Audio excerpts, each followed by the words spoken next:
passado, nós plantamos uma semente apenas, né?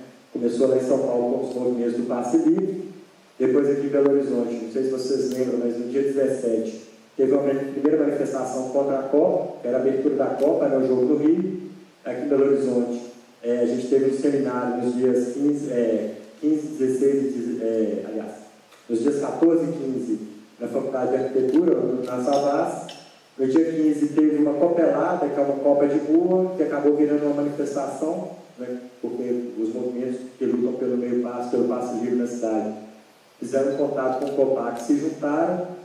Então, aí já no dia 15, que foi um sábado, saiu a primeira manifestação, em torno de 8.000 pessoas ali na Savas, e descemos lá para a Praça da Estação. E aí depois vieram as 3 grandes marchas para o Mineirão, né, que eu acho que, aliás, posso fazer uma pergunta? Quem aqui participou de alguma manifestação em junho? Pode levantar a mão. Muito bacana.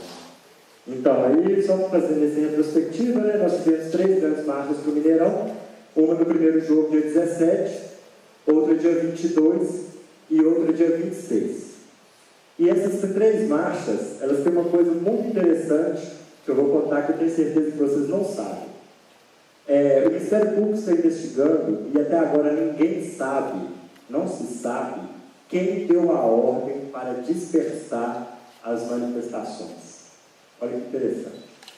Dia 17 foram rompidas uma barreira da Polícia Militar em frente à Universidade Federal. Depois houve um confronto na Abraão Caran com Antônio Carlos. Nos 2 momentos desses dias, não se sabe, está sendo apurado, quem foi que deu a ordem para dispersar a multidão.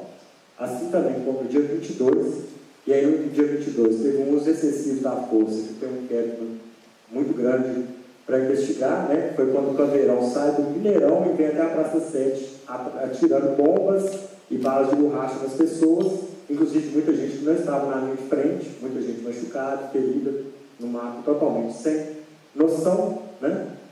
E estão perguntando, estão procurando quem é que deu essa ordem, né? E aí a gente sabe, a Polícia Militar do Estado de Minas Gerais, ela é uma responsabilidade do governador do Estado, né? Seguido do secretário de Segurança Pública, depois do comandante-geral da PM, e depois os comandantes, né, que são coronéis, dentro da hierarquia toda da polícia, né, que comandam os batalhões, o batalhão de choque, a cavalaria, a Rotan e os outros batalhões.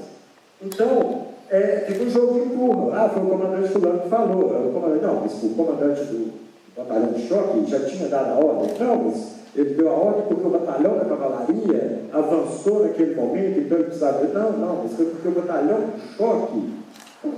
Eles ficam julgando um para o outro, né? E não se tem uma coisa para falar assim, foi o fulano que mandou dispersar a multidão. Então, isso aí já começa todo um imbróglio, né? Sobre como é que foi, né? Quem é responsável por isso, né? Quem foi responsável, por exemplo, por acuar os manifestantes com a tropa de choque de um lado, a cavalaria do outro, a Rotan do outro, e eles não terem simplesmente para onde correr. Quem teve, né? Quem foi essa boa alma que armou uma armadilha muito bacana ali para em torno de 1.000 pessoas que tinham ficado para trás, mas não tinham para onde correr, né? E resultou de um dos sujeitos que caíram do viaduto, né? Foi esse, caiu 5 ou 6, mas esse nesse dia não morreu, mas ficou bastante machucado, ficou hospitalizado e tal. Mas quem teve essa brilhante ideia, né, de acuar essas pessoas cercadas pelos 3 lados, né? E pior, né? O que deixa mais ferido, né, essas forças de segurança é que de repente assim, há 1.000 homens com os escudos, com cacetete, com spray de pimenta, com bomba de efeito moral, com bomba de gás lacrimogêneo, com bala de borracha, e aí 500 moleques lá com um pedaço de pau e pedra, encara e bota para correr, desmoraliza, né? A gente vai entender, isso é uma coisa grave, é uma afronta grave para eles, né? E por que isso acontece? Porque simplesmente não existe, né, uma preparação, um entendimento do que é o povo na rua. E isso é uma coisa que acontece não só no Brasil, isso é no mundo inteiro. E aí a gente, né, eu provoquei aqui no início, qual é a intenção disso? Qual é o motivo disso, né? Dessa reação desmedida. E aí eu conto para vocês uma outra reação muito interessante. Dia 17 teve a primeira manifestação no Morro Mineirão, dia 18 teve uma Assembleia Popular do Viaduto Santa Teresa, onde reuniram-se mais ou menos 1.500 pessoas.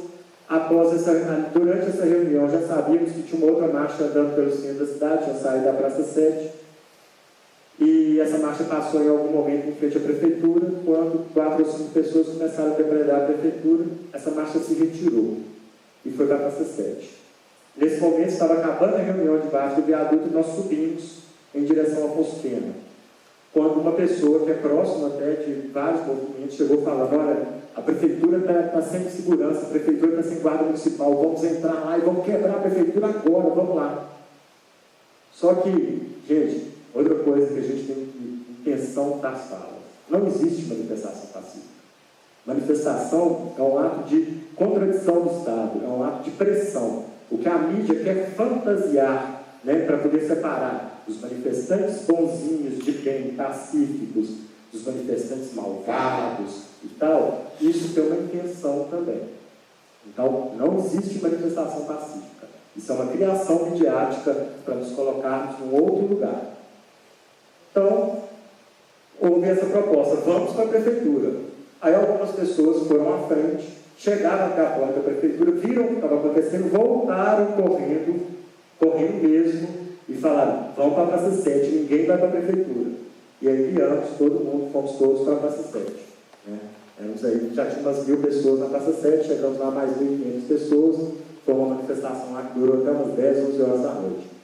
O que estava acontecendo na porta da prefeitura, pessoal, eram 5 pessoas quebrando tudo. Tudo. E todo mundo que passava por lá saía fora. Ninguém ficou nem para ver. E sabe o que tinha dentro da prefeitura? O batalhão de choque, só esperando a manifestação entrar. Era simplesmente uma arapuca, uma coisa armada para que tivesse justificativa de se agredir. Então imagina, se a manifestação invade um prédio público, estão quebrando um prédio público, estão afrontando a prefeitura, então há sim um motivo para descer o cacete nesses bandeireiros, vagabundo, black bloc. Mas por, não sorte, né, mas por termos aqui em Belo Horizonte um movimento muito bem organizado, que vem de muitos anos. Aí eu aconselho a leitura de um livro que vai sair agora, que eu fiquei muito feliz de ver, escrito pelo Rudaris, que chama BH nas Ruas, que ele conta um pouco das articulações dos movimentos que existem em Belo Horizonte desde o início desse século, desde 2000 e pouco, que propiciaram a organização de vários setores da sociedade. E aí nós tivemos vários momentos durante as marchas de conseguirmos, né, fazer o que a PM não faz, né, que é dar segurança para os manifestantes. Era conseguir fazer com que as pessoas não fossem pisoteadas, conseguir fazer com que as pessoas ficassem na mesma posição, ou saíssem para o mesmo lado, que não entrassem em ruas laterais, que não caíssem em armadilhas para serem pegas numa situação difícil, né, e apanharem ainda mais. Então, no dia 26 mesmo, quando já estava com os ânimos acirrados mesmo, formou-se um grande cordão de vários movimentos sociais, e aí vieram, por exemplo, sindicatos que estavam com a preocupação de vir um golpe de esquerda, de direita, né? Que a direita ia aproveitar a manifestação para dar um golpe de Estado. Então, muitos sindicatos, né, principalmente ligados ao PT, obviamente, ligados à CUT, eles tinham se exibido de participação de todas as manifestações até então, contra a Copa, né? Porque eles acreditavam que aquilo era uma manobra de partidos radicais de esquerda, com infiltrados de partidos de direita. Eu acho que esse pessoal veio muito filme de Hollywood, mas tudo bem. Né, para dar o golpe na Dilma, então eles não poderiam participar. Então.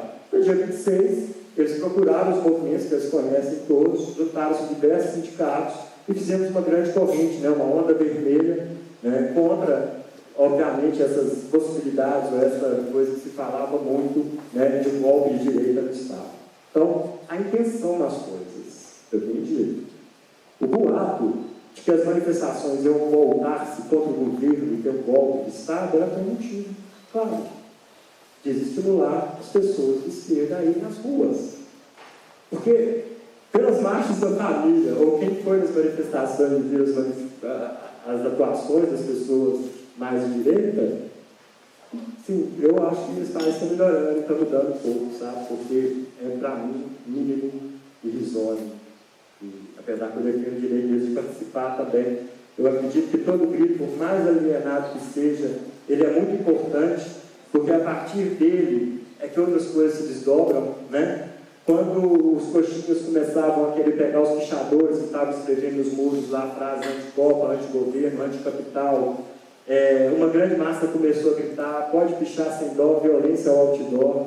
Eu acho que esse coxinha, nesse momento, ele entendeu que a hipocrisia dele contra a pichação, né? Talvez não seja lá tão legal se ele parar para pensar como nossa cidade é bombardeada de outros escritos aí em todos os cantos, né? Então, voltando às intenções, qual que é o motivo, né? Para que o governo quer, ou que a Polícia Militar do Estado de Minas Gerais quer um confronto ou quer uma situação de violência? Primeiro, para justificar a sua ação, né? Segundo, para alegar, né, que existe um perigo nas ruas. E o perigo nas ruas é o que justifica todos nós ficarmos em casa quietinho, caladinho. É a sociedade do medo que nós somos criados todo dia. É a violência que não está na manifestação, mas já está na periferia do Brasil todo dia. Todo dia a PM chuta a porta da casa do trabalhador para ver se tem droga, sem mandato, sem autorização. Todo dia, todo final de semana na Grande BH morrem 20 mil jovens. Aliás, 20 mil não, desculpa. Todo final de semana em BH morrem 20 jovens, a média. Entre 18 e 25, dependendo do final de semana, né? São jovens mortos geralmente relacionados ao tráfico de drogas e a crimes de furto, crimes diversos, né? Então, essa violência cotidiana, né, que justifica, né, uma justiça a qualquer preço, que autoriza a repressão, ela tem, né, uma intenção muito clara, que é nos fazer ficar nos nossos lugares.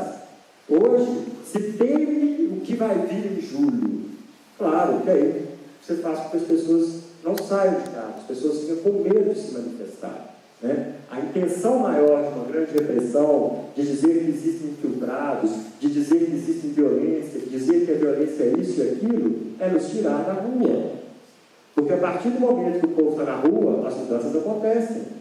E elas são de diversos níveis, de diversos graus, mas acontecem. Pela primeira vez em Belo Horizonte, nos últimos 8 anos, o prefeito começou com as ocupações. O governador do estado enfrentou em 2011 uma greve de 100 dias da rede estadual e não se dignou a sentar com os professores estaduais.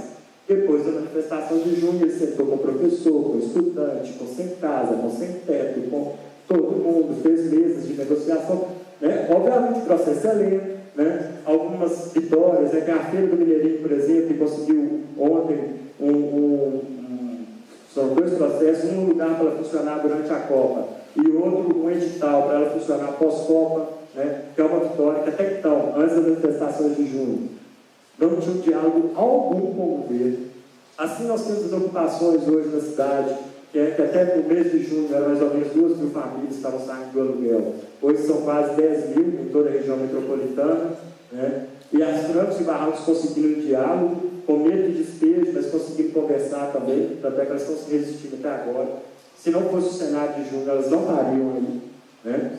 Então, assim, é necessário que se tenha medo de sair à rua, porque quando o povo vai para as ruas, as coisas mudam, né? Então, a gente precisa entender que a intenção também disso é criminalizar os movimentos sociais, né? Eu lembro muito bem, assim, que na década de 90, quem era os maiores criminosos do Brasil era o MST.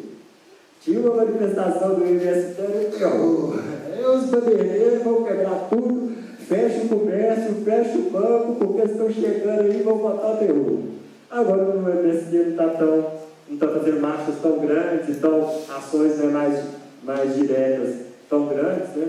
Na década de 90, por exemplo, o MST colocou no Shopping lá em São Paulo 4 mil pessoas na praça de alimentação, passeando pelo shopping, depois sentavam na praça de alimentação e iam comer um sanduíche e tomar um suco. Não compravam nada, não depredavam nada, só conhecer o shopping, levar os jovens, os idosos, para conhecer o shopping. Era essa a ação, né? Era um rolezinho do MST, isso na década de 90.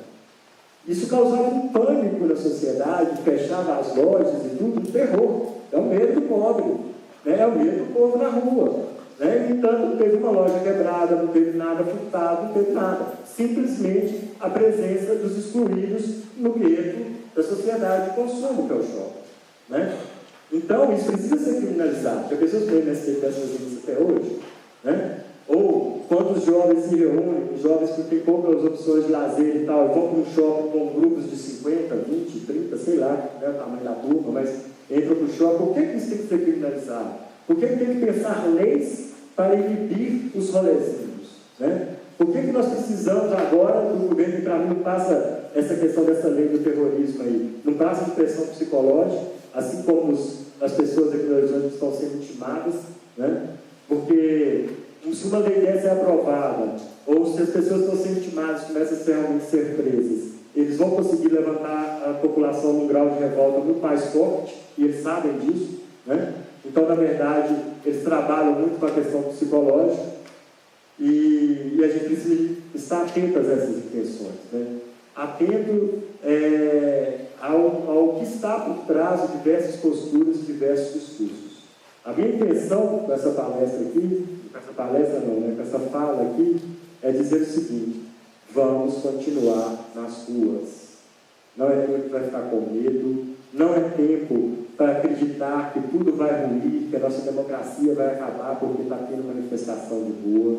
Não é tempo de achar que nós não ganhamos nada e que manifestar não adianta nada, porque adianta sim, né? Temos que entender que o processo é lento, não é eu sou contra, pelo menos a minha posição, uma revolução da noite para o dia. Eu acho que ela vai causar mais problemas do que soluções, mas o processo é lento e a pressão popular é fundamental para que esse processo aconteça, né? Independente de como queremos uma reforma política, por exemplo, é só a nossa pressão nas ruas é que vai fazer ela acontecer, né? É só a pressão nas ruas e os debates que a gente faz nas ruas mesmo é que vamos entender o que é, por exemplo, o voto distrital, né? Um absurdo que muita gente aí já está pregando, o político fazendo propaganda, né?